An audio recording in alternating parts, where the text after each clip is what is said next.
Chicuelos, buenas noches.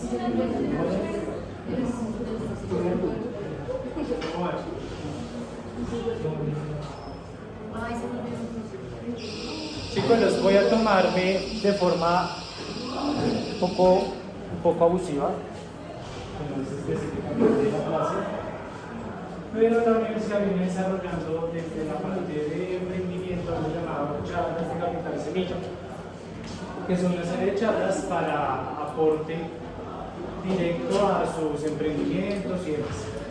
Entonces, es algo, usted tener 20 minutos, media horita de una charla, en este caso de sostenibilidad y sustentabilidad en relación a los proyectos.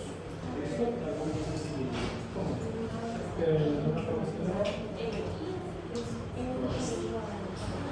No sé por qué el video mío está así, para serles honesto, ya le intenté revisar de todo, pero no sé por qué se ve así de feo. Sí, se ve súper feo, la letra se ve extremadamente pequeña, se ve el mundo. Oh.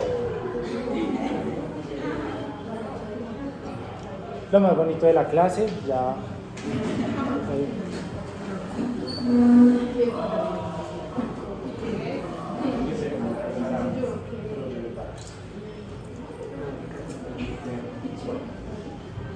Entonces, en estos 20 minuticos vamos a hablar acerca de los conceptos fundamentales de sustentabilidad y sostenibilidad, las diferencias y la relevancia específicamente en el desarrollo de proyectos sostenibles. ¿Qué es la idea? Pues hay dentro de la parte escrita de esos proyectos, que ya más adelante vamos a hablar de eso, más bien como al final tiene que haber una parte que habla acerca de la sostenibilidad y la sustentabilidad. Más que todo en esta asignatura porque, pues como ya lo hemos venido hablando, los plásticos pues son altamente contaminantes y demás, ¿cierto? Pues tienen una mala categoría. Diferencia entre sustentabilidad y sostenibilidad. ¿Saben cuál es? Sin leerla. Váyase al proyecto. ¿Diferencia?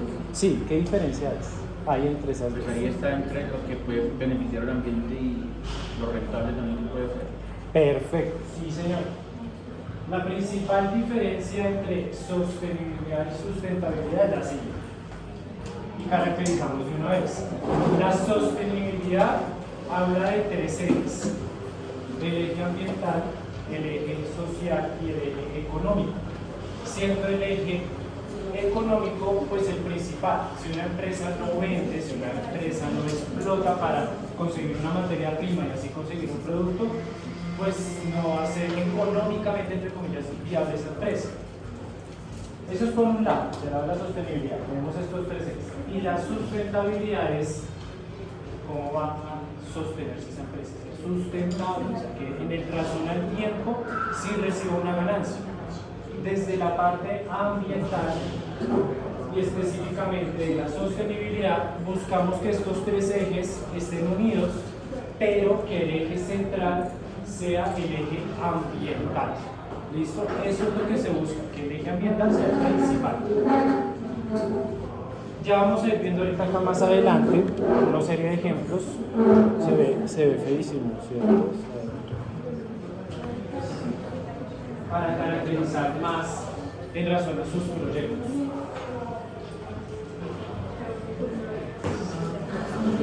Tenemos generación de residuos.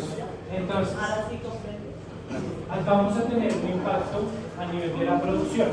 Cada uno de los productos que ustedes están realizando, que ustedes están desarrollando, que ustedes están fabricando o que tienen idea de producto, genera un residuo que sea a partir de la materia prima básica. ¿Cómo vino el residuo? Actualmente se generan 10 millones de toneladas de residuos al año.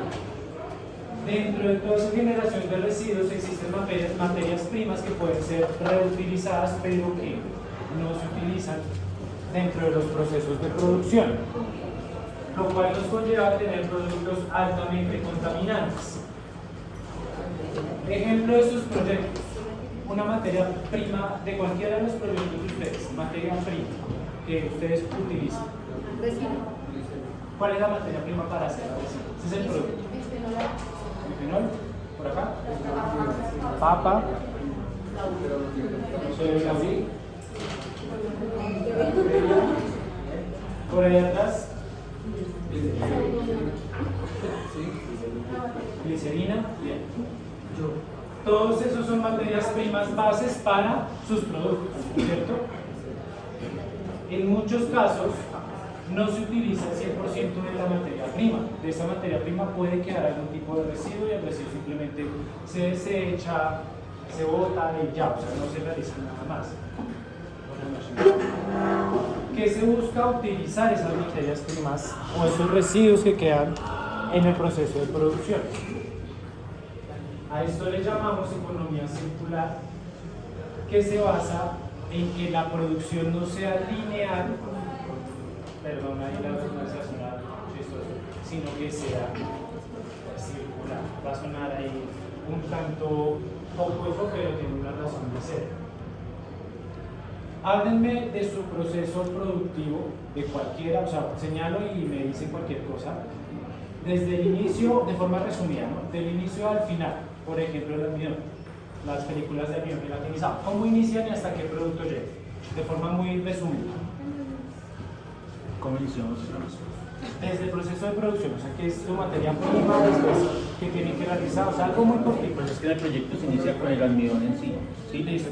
Para la obtención del almidón, pues se necesita pasar por un proceso de trituración la papa, lavado, el desalmidonado de la papa, la recolección, el secado, obtener una cierta humedad que nos sirva para el proceso final de la obtención de la película del almidón.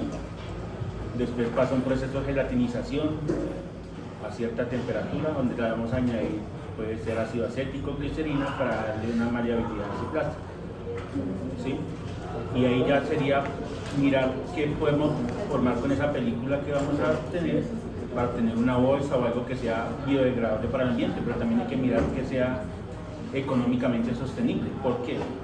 Porque la materia prima que utilizamos varía mucho el precio, porque pues, la papa es un producto de primera necesidad.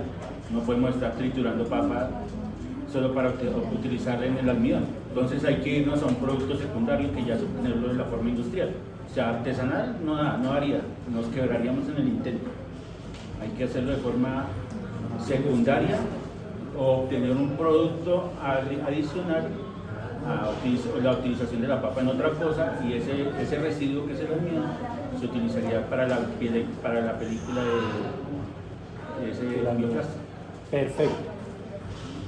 Desde el proceso de la recolección de la papa, digamos, ustedes se saltan ese proceso, ustedes van y compran el bulto. Listo, van y compran el bulto. Tienen que lavar, y hay que, en el solo proceso del lavado, ¿qué vamos a utilizar? Agua. Y no solo agua, tiene que haber una máquina, una lavadora, una peladora, porque si no, exactamente, no se hay que puede pelar obtener el la papa. almidón. ¿Sí? Hay que triturar. En solo ese primer proceso, solo para obtener la materia prima, porque la materia prima en el caso de ustedes es el almidón pasado en una papa.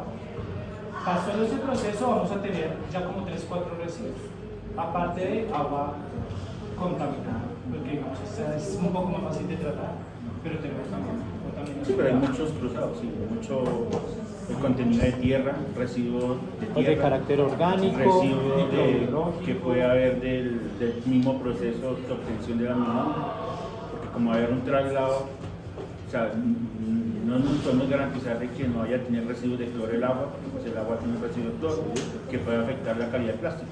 Perfecto. Perfecto. Si ustedes revisan, o sea, si ustedes escucharon y se cranean el proceso, es un proceso lineal que genera residuos. Ahí no estamos hablando de, venga, ¿qué vamos a hacer con el residuo?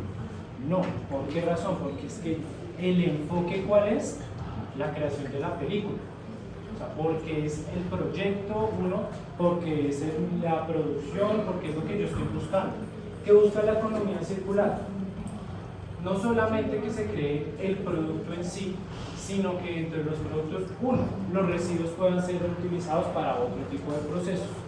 ¿Qué se puede hacer ahí? A nivel industrial, o sea, de una escala mucho más grande. Si se utilizara este método, vender los residuos para poder realizar, por ejemplo, abono. ¿Sí? Podemos tener, se puede vender o se puede hacer la fabricación como un subproducto de abono. Subproductos de... Pero el problema es que en esos casos hay que tener prioridades, ¿no? Porque si usted se convierte a vender residuos, no va a hacer nada. No va a hacer hacer beneficio. Exactamente. Pero ¿qué pasa acá? Porque ahí es donde entra bueno, por ejemplo, nosotros llamamos 5 S. La reutilización. ¿Sí es viable reutilizar ese residuo O no es descartarlo económicamente viable. Exactamente, total razón. Entonces, eso busca la economía circular, que los residuos que se generan en un proceso productivo se reutilicen, se usen o se puedan vender para que otra persona le realice un proceso o lo utilice para algún proyecto en particular dentro de esta empresa. Si se logran optimizar esos procesos, que eso no es sencillo, porque eso es muy complicado, desde la parte económica es complicado, no es algo tan viable realmente. Muchas veces sale más viable y mucho mejor simplemente desechar. ¿Sí? Sale más económicamente, es más viable. Digamos, eso de la huella de carbono también va en esa parte de los... Sí, pero eso es una medición que tiene que tener toda empresa en todo proceso productivo. ¿Cuánta generación de Si es mucho o poco. o es poca? Sí, tiene que dar el valor de la huella. Es que esto ya va en el área, por ejemplo, de investigación y desarrollo. Eso ya es de Ellos se enfocan a eso, a mirar qué rendimiento tiene eso. Ellos dan un estándar y bajo eso hacen un presupuesto. Ya si se sale ese presupuesto, pues obviamente ya el proyecto se cae. Exactamente, eso hace parte de algo llamado IDI, Investigación, Desarrollo e Innovación. Ahí se realizan análisis, costos y demás y se verifica que también lo es. Por eso, digamos, nosotros podemos escuchar mucho de empresas sostenibles. Ustedes creo que de pronto han visto cuando buscan en internet o cosas así, o en sus materias virtuales, porque creo que algunas materias creo que tienen un énfasis ambiental, algo así, si no estoy mal. Les dicen a ustedes como cree una empresa sostenible o realice una presentación sobre un proceso sostenible. Pues ustedes lo crean y ustedes desde la parte teórica pues todo es perfecto. En la teoría todo es perfecto, en la teoría todo se da. Pero vaya y pongan a prueba esa planta, esa industria y mire si sí es sostenible. Muchas veces no es económicamente sostenible porque la parte ambiental supera económicamente todo el proceso. Es más costoso. Por eso hay que buscar y optimizar recursos y demás. No es tan sencillo, por eso se busca llegar a la economía circular. Hasta el punto en que ese residuo en el cual se inicia el proceso se pueda utilizar. Ahí miramos algo llamado viabilidad. Que la mayoría de las grandes empresas ahora para evitarse en eso crean petar. ¿Tienen Las petar? plantas. Sí, claro. Prefieren hacer una inversión de eso y no tener que estar pagando multas. Pero eso para el agua. Para el Pero- No, para todo. Porque es que una petar usted residuos recoge sólidos. todo. O sea, generalmente ellos se encargan de todo. Crean una parte ambiental de una empresa que se encarga de la petar, residuos, que sean aprovechables, que usted pueda certificar ante un ente ambiental que sí está siendo utilizado o cómo lo están aprovechando. Eso se llama, bueno, todas las empresas. Eso no es nomás llegar y llamar a alguien y bóteme esto. ¿No? Me encanta que estén ahí Pero en esa las parte. empresas lo logran pasar muy por encima de la hora. Pero ya no es tan fácil. Lo que pasa es que eso va de la mano. Porque es que ahora que los obligan a certificaciones. Pero ahora bien, las otras empresas que reciben esos residuos. No, ellas también tienen que estar certificadas en eso. Pero yo siento que aún así eso no se hace. Por ejemplo, Lo que pasa es que, bueno, pues yo lo digo de la experiencia propia, no es tan fácil decir que es que yo le pago a una persona para que me saque y yo no voy a saber qué va a hacer con eso. ¿Por qué? Porque si la empresa no se garantiza ella misma de buscar que esa empresa sí está o utilizando los recursos como son, ellas mismas pueden recaer en sanciones. Pueden perder sellos, certificaciones de exportaciones, mucho dinero. Aquí en pero Colombia por es- ejemplo, bueno, eso está bien, digamos, en la parte plástica y todo eso, pero un residuo químico es bastante difícil de clasificar, porque, bueno, digamos que yo Bueno, he ya es- trabajado en varias disponen los residuos químicos de diferente manera. Por ejemplo, no, acá solo disponen los residuos orgánicos, acá solo residuos orgánicos y otros no. Pero Son digamos verdes que orgánicos, acá ya todo eso se lo ácidos, evita una no sé qué. empresa, contratando empresas, por ejemplo, allá donde yo trabajo, contratan a TECA. TECA se encarga de eliminar todos los residuos químicos y ellos tienen que dar un certificado de que se están clasificando los residuos como son. Sí, Y yo ya. trabajo en un laboratorio farmacéutico que pasa en la farmacéutica y el sector alimenticio. Van a haber pérdidas y obviamente no hay como de pronto reutilizar una acetaminofén que se venció.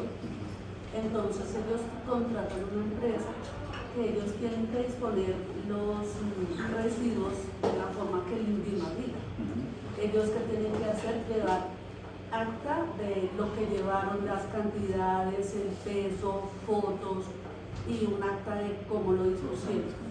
Que ahí es cuando cae la Y auditoría. la empresa cuando llega al INVIMA, ellos deben tener una carpeta donde tienen todos sobre sus residuos, tanto los aprovechables como podría ser el papel, como por decir riesgo biológico, que son los guantes que se usan, o en la época de pandemia tapabocas y todo. Todo eso va separado, clasificado y tiene que regirse bajo una normatividad que ya está. Y esa normatividad la tienen que respaldar con certificados. Eso iba a decir yo respecto a la industria farmacéutica. La industria farmacéutica es muy exigente en cuanto a la trazabilidad, hasta de los residuos, o sea, la trazabilidad de todo. Y normalmente lo que hacen las personas que disponen estos medicamentos o materias primas vencidas es incinerarlos. Entonces es por eso que se evalúa el tiempo de vida útil de un producto. Porque cuando están en almacenamiento, en alguna bodega, ya aunque el tiempo de vida útil de un producto sea 36 meses o 24 meses, después de los 18 meses de vida, ya se debe desechar. ¿No? Y cuando hay procesos que de pronto sale algo mal y no pueden disponer el producto a la venta al cliente, pues les toca destruirlos. Bien, sí, voy a complementar varias cosas acá porque digamos que acá hablamos como de 10 cosas a la vez. Hablamos de muchísimas cosas, me parece muy interesante. Cuando hagan la foto, entonces sí, vuelvan a haber buenas discusiones. Chéveres. Entonces, voy a hablar del tema, cierro el tema y continúo hablando de lo que acaban de decir de los residuos. ¿Listo? Porque son cosas que se unen en un punto, pero que al final sí terminan estando todavía separadas. ¿Listo, Tim? Digamos que eso se ha venido repitiendo como un poco más, o sea, es un tema un poco redundante, pero después de la pandemia, digamos, más todo el trato de los residuos en general, porque pues antes era como si, bueno, el tratamiento de los residuos normal, como que las calles estaban reinfestadas y esto, pero ahora digamos, por eso es que se manejan tantos como proyectos, pues no sé, por ejemplo, lo hayan visto, pero digamos ahora, o sea, antes muy poca gente conocía esto de los ladrillos que se llenan de la... Sí, en cambio ahorita ya prácticamente es un emprendimiento, o sea, ya la gente lo que hace es reutilizar y reutilizar por lo mismo como cantidad de residuos que al día a día. Te respondo eso de una forma muy sencilla. Va a sonar feo lo que voy a decir, pero no lo digo de forma destructiva. Muchas personas descubrieron que el agua muere. Los residuos siempre han estado ahí. Lo que pasa es que la gente me refiero a todos nosotros. Muchas veces la gente dice, no, eso es un residuo porque desde pequeños nos categorizan que eso es un residuo y que no tiene uso y que el papel, se come usted las galletas, bote eso porque eso ya a usted no le sirve. A usted tal vez no, a otra persona sí. Y para otra persona eso es una plata impresionante. Problema del reciclaje para el año 2008 más o menos, a nivel industrial, a nivel económico. Los hijos de cierto personaje, cuyo nombre no voy a decir para evitar inconvenientes políticos, lideraron todo el proceso de reciclaje porque ellos se dieron cuenta, no, los asesores y demás, les dijeron, esto es un buen negocio. Esto es un buen negocio. Ahora cada kilo de papel, plástico y demás que ustedes van y venden a un centro de reciclaje, antes a ustedes les pueden pagar 2.000 pesos. Ahora eso hasta eso tiene un impuesto específico que se va al bolsillo de otras personas porque compraron todo eso. ¿Por qué? Porque no son, seamos honestos, no son gente dura. O sea, obviamente saben que en eso hay dinero. Pero pues si ustedes miran hace 20 años, por ejemplo nuestros papás, ellos, para la época de ellos se clasifique o separe, nada, en lo absoluto. Ya fue cuando empezaron a dar cuenta, uno, pues por todos los problemas ambientales, y dos, porque a partir de todos estos residuos se pueden crear materias primas sostenibles, ¿sí? Que se pueden reutilizar cientos de veces. El PET, por ejemplo, uno lo puede tratar 1000 veces. ¿Qué va a cambiar? Tal vez la maleabilidad, la densidad puede tener ciertos cambios, pero yo puedo seguir utilizando. Se va a degradar, claro, hay un proceso de degradabilidad, pero no más una botella por durar 1000 años. Hay que hacer un tratamiento extenso. ¿Qué hacen ahorita de pronto, por ejemplo, con el licopor? Creo que es en acetona, si no estoy mal. Sí. Si no estoy mal, creo que es en acetona, y crean gomas para tapar los pechos. Van cambiando como el pensamiento, pero si ustedes miran ese pensamiento cambia desde la parte económica. O sea, que yo tengo un beneficio económico, si no, no me sirve. O sea, una empresa eso no le sirve. Por más que quiera ayudar al planeta y todo, no le va a servir. ¿Qué pasa? Pues sí, me voy por este ladito. La normativa colombiana, o la cantidad de normas, decretos y demás que existen en Colombia, no son lo suficientemente ¿cómo decirlo? Graves en cuestión de sanciones. No lo son, no, realmente no lo son. Es muy complejo que una empresa la cierren por daños al medio ambiente. O sea, la clausuran, pero no más. O sea, clausuran, van así como un cambio. Nosotros pusimos una PETA, por ejemplo. Nosotros ahora hacemos disposición de los residuos con una empresa que recoge los residuos y ya, fin. Vuelven a... y pueden estar generando lo mismo. Y algunos lo hacen es para no pagar impuestos. Beneficios económicos que da el gobierno en relación a, si usted separa residuos en su empresa, entonces ahora le vamos a quitar tal impuesto porque usted está ayudando al planeta. Hay que cambiar el chip y decir qué es realmente estar ayudando al planeta, ¿sí? Por eso, digamos, este tema es relevante. ¿Es posible que el proyecto que yo esté haciendo sí sea sostenible con el medio ambiente o definitivamente no? Que hay una parte económica. La otra, por ejemplo, la recolección de los residuos y la clasificación de esos residuos. En el caso de los residuos químicos, farmacéuticos y demás, en Bogotá hay muchas empresas, ahorita tengo presente realmente solo el grupo Inmequín, pero hay muchas. Comúnmente esta disposición, por ejemplo, para el caso de los reactivos, es la neutralización. Listo, buscan neutralizar, llevar un pH neutro y para los ríos, para las quebradas, para donde sea, ya. Hacen un tratamiento, obviamente hacen un tratamiento desde la PETAR, pero digamos que los límites permisibles se llaman eso, para poder desechar, en algunos casos son muy amplios.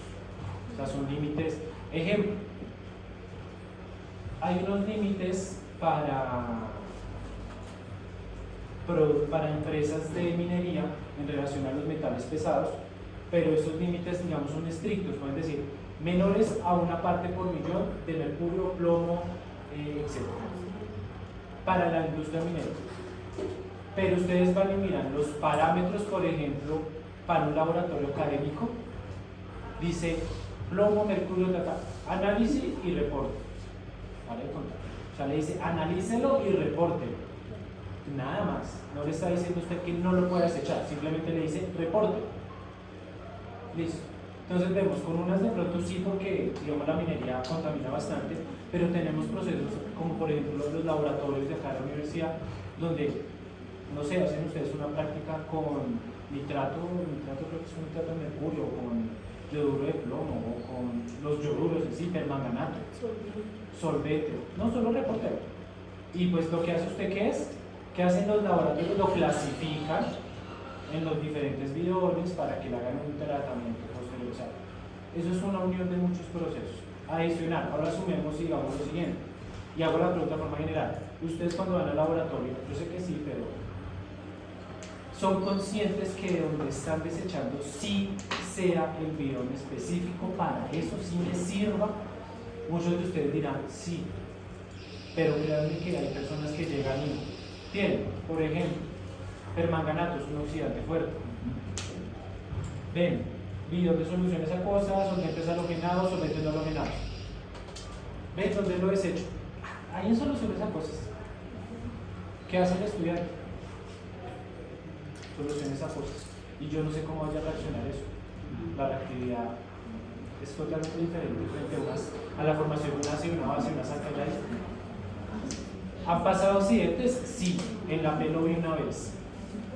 Fue con un oxidante, con agua oxigenada, con un peróxido.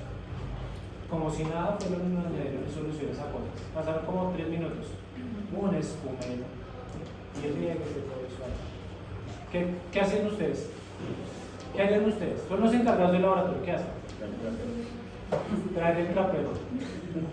¿Cómo hacen ustedes para hacer un análisis lo suficientemente rápido para añadir otro reactivo que neutralice el proceso? Uno, primero, kit de arrastre. Dos, analizar y preguntar, ¿qué añadiste? ¿Qué añadiste? ¿Cómo contrarresto de pronto el efecto? Porque si no, ahí se quedan ustedes esperando. Y si el bidón está lleno, pues hasta que termine de reaccionar, o la fácil, lo cierro. Lo cierro, eso. Y cuando ven a los 5 minutos, el bidón está así. El bidón ya parece un baloncito. Vaya usted y ábrase el bidón hacia el... Son muchos factores que, si ustedes se dan cuenta, todo va de la mano. Van uniéndose hasta que llegan a un punto en particular.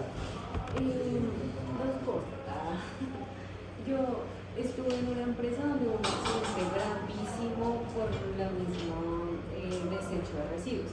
La persona que fue a recoger los residuos, digamos, en los bidones, dejó regar, bueno, era un bidón de mercurio, pero entonces lo dejó regar y no dijo nada y salió y se fue. Y eso empezó a expulsar vapores y no había la suficiente ventilación y hubo gente que hasta empezó a convulsionar. O sea, eso fue terrible, terrible. O sea, y uno no se imagina la magnitud a la que eso puede llegar. O sea, cerraron toda esa cuadra de las bodegas, eso obviamente pues más, digamos que ahí ya no se van tanto al tema de que el residuo, sino qué le pasó a la persona, ARN y demás, que obviamente es mucho más grave. Entonces es como no subestimar ese tipo de cosas, porque a veces uno como que no, que puede pasar 5 mililitros de esto, pero eso se va acumulando entre más y más personas que van poniéndose ahí.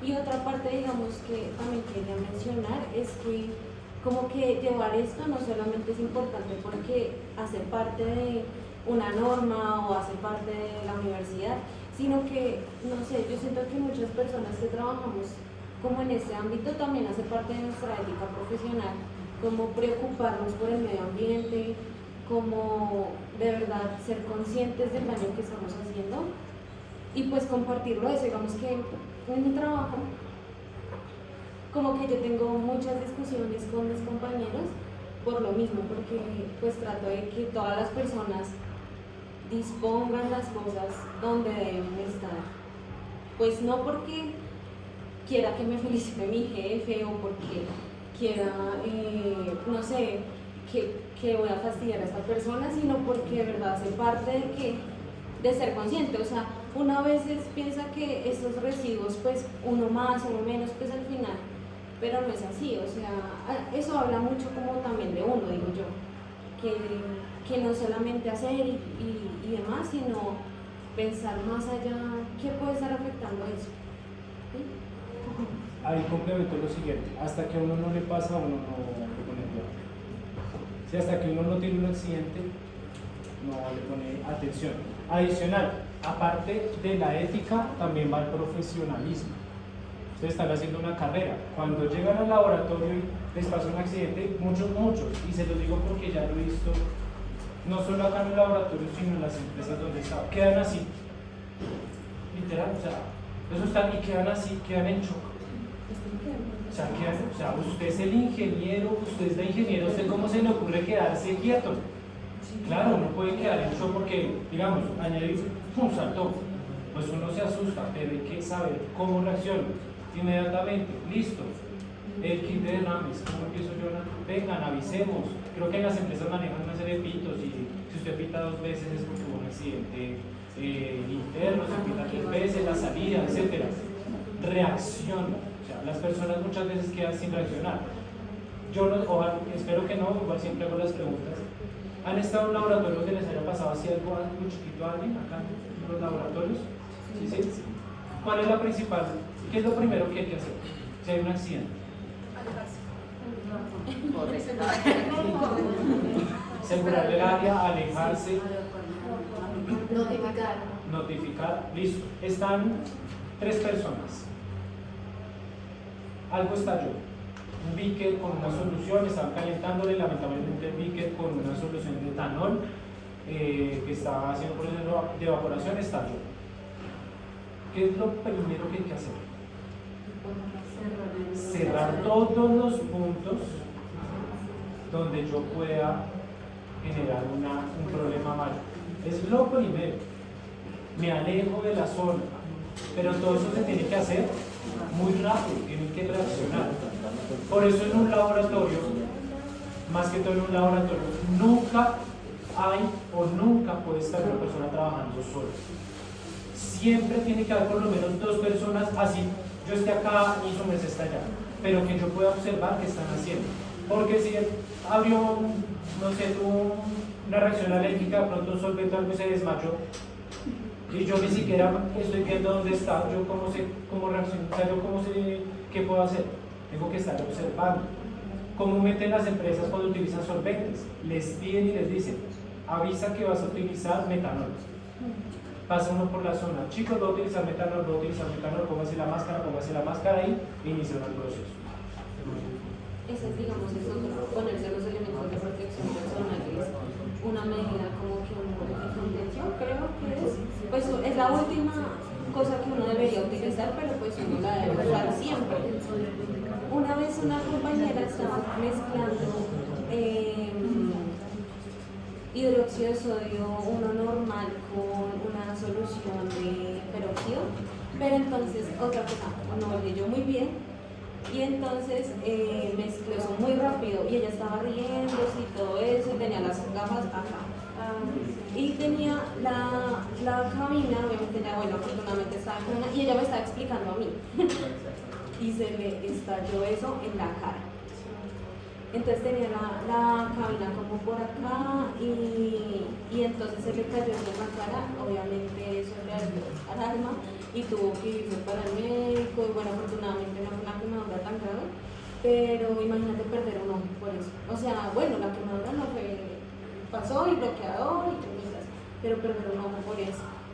O no sé, una cicatriz más grande en el rostro, pues es grave y hay que ser consciente, uno también tener como sentido de pertenencia, que no solo porque sea fácil, exacto.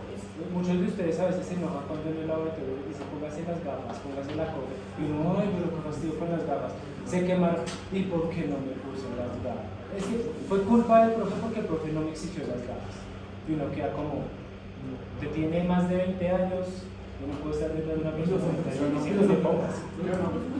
Sí, es complejo. En la empresa en la que yo estoy había un pasante de escena y él hacía el análisis del TOC en el agua. Entonces resulta que él para eso necesitaba peróxido. Entonces se le acabó el peróxido y él fue a buscar el peróxido y no se quiso agachar por el peróxido, sino que se estiró así. Y la frente le tocó con una llavecita de ácido sulfúrico y cayó una gota de ácido.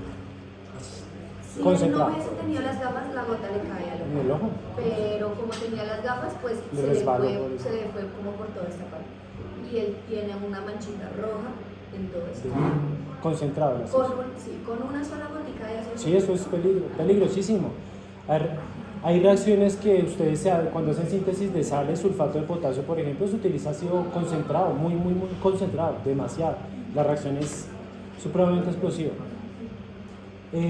Bueno, para ir concluyendo, porque bienvenidos a Polígonos. No, igual, abro paréntesis, en tema no estamos atrasados, estamos muy bien. Yo reviso eso todos los días, yo revisando, está bien en temas. No me preocupo por ese lado. Para ir cerrando el tema, ir mezclando todo lo que estamos hablando. Dentro de los procesos de objetivo de desarrollo sostenible, tener alcance global, ser sostenible a nivel ambiental y generar un buen impacto social. Lo acabamos, bueno, lo estábamos hablando, reutilización y reciclaje. Esto tiene dos contextos, ¿no? Una cosa es reutilizar y otra cosa es reciclar. Son dos cosas diferentes. La gente no. Bueno, sigamos la gente, pero es una expresión. Tienden a confundirse bastante. Reutilizar es, por ejemplo, tomar mi botella de donde compré el agua y la reutilizo 1000 veces. Reciclar es pasar por un proceso industrial para cambiar o convertir esa materia prima. Diferente. Son dos cosas que no son lo mismo. Compromiso con la sostenibilidad, responsabilidad corporativa, lo estaba haciendo otro compañero, cumplir a nivel normativo, buscar la conservación de los recursos naturales, que eso es lo principal, y tener participación de la comunidad. Muchas empresas, dentro de los residuos que generan y demás, estos los utiliza la comunidad cercana a esos para darles un uso diferente o proyectos y demás. Entonces ya depende mucho de las empresas. Listo, esto era la media horita que creo que cuánto pasó ya, que era de la pequeña charla 50, que vergüenza con ustedes. Les agradezco mucho el espacio, la disposición. Yo sé que igual es como este man que le da, pero chicos, me toca cumplir unas actividades extracurriculares igual que ustedes con las materias virtuales. Entonces